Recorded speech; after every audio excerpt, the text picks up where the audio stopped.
Alright, so we're going to be working on 7-1 Work Together, where we're purchasing assets for our business.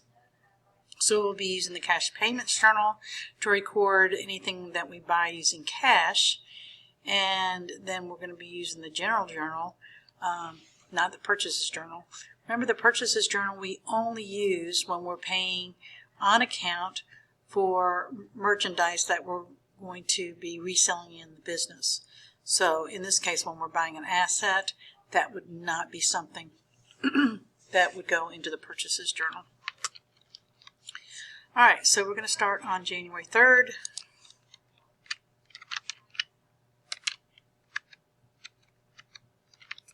Paid cash for a printer with the plan asset being $321 for $840. And the check number is 610. We aren't going to. So we pay cash for a printer. We've got the accounts down here. So the printer would be considered office equipment.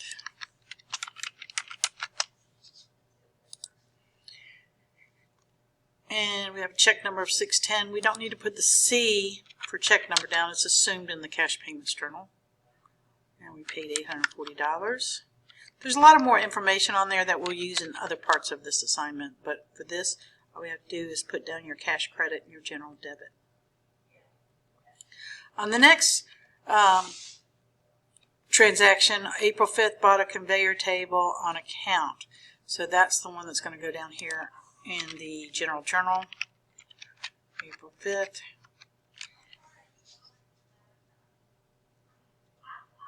So this is going to be warehouse equipment, since they're buying it for the plant.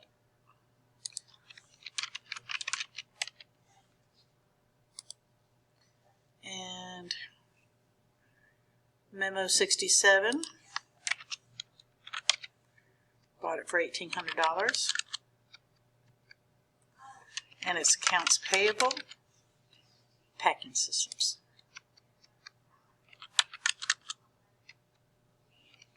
Alright, last one, purchased a warehouse building for $300,000, which had a building and land. So we don't really know with that $300,000 how much of it is building, how much is land. So that's why we're going to come down here to the bottom and kind of get it figured out. So the total appraised value, it says that the building was appraised for $240,000 and the land was appraised for $80,000. So add that together, and the two of them together were appraised at $320,000. And what we know is when we pay $300,000, we just got to figure out what these are. So to do that, what we're going to do is going to divide $80,000 by your $320,000 to find out what percentage that land is of the total. And we come up with 25%. Again, dividing $240,000 by $320,000, and we come up with 75%. So at that point, we're going to take $300,000, multiply it by 75%. And we get $225,000. Then we're going to take $300,000, multiply it by 25%, and we get $75,000. So we're going to use these numbers up here for our transaction. On October 8th, we have building,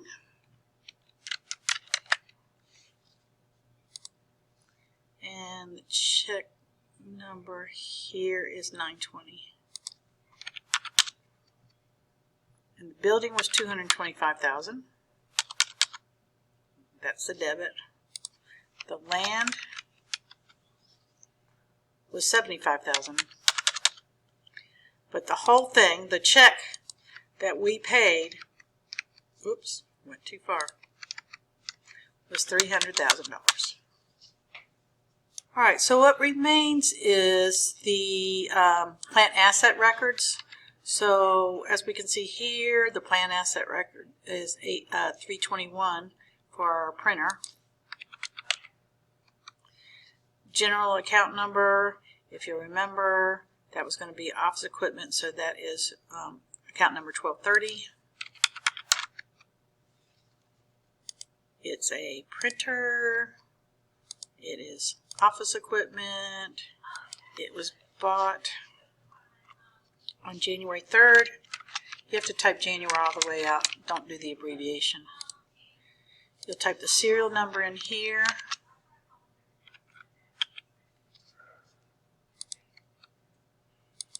Cost us $840.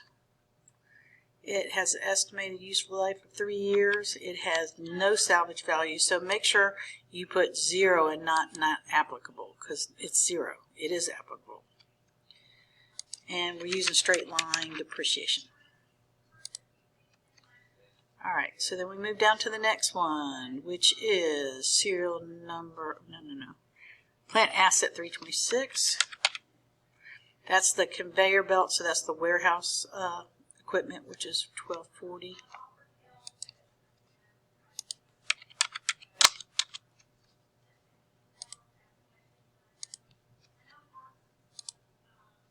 Warehouse equipment. We bought it April 5th. Serial number HE26. Original cost $1,800. It is going to be useful for 5 years. Has a $200 salvage. Oh, you have to type in years. It has a salvage value of $200. And we're also doing straight line on that one too. We'll get into the fun stuff later. Alright. Then we have the warehouse / land, and it tells us that the asset is $341 for the building. And the building is $1,220.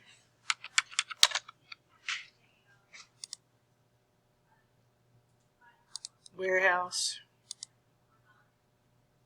building, we bought it October 8th. There is no serial number on a building. Remember, we did the math down here. So what did the building cost us? $225,000. So that's what we put in here. Oh, we have to put not applicable for the serial number. This is useful for 25 years. And they gave us $25,000 as the salvage value of the building. And we'll be in straight line on that one. And then the last one's the easiest one, the land. Okay. The asset number is 342. And land is account 1210. It is land. It is the land account. It was bought October 8th. There is no serial number on land, so that's not applicable. And if you remember our equation down here, ooh, I just realized I put too many zeros on that. $75,000. Okay. Estimated useful life. Land is good forever, unless we were trying to mine some coal out of it or something. It might be different, and I think we might do that when we get to 7-4. But the useful life, not applicable. The estimated salvage value, not applicable, because it's going to probably be worth more. So we're not depreciating land. And therefore, there's no depreciation method necessary either. So that is everything for 7-1. Now you do the application problem.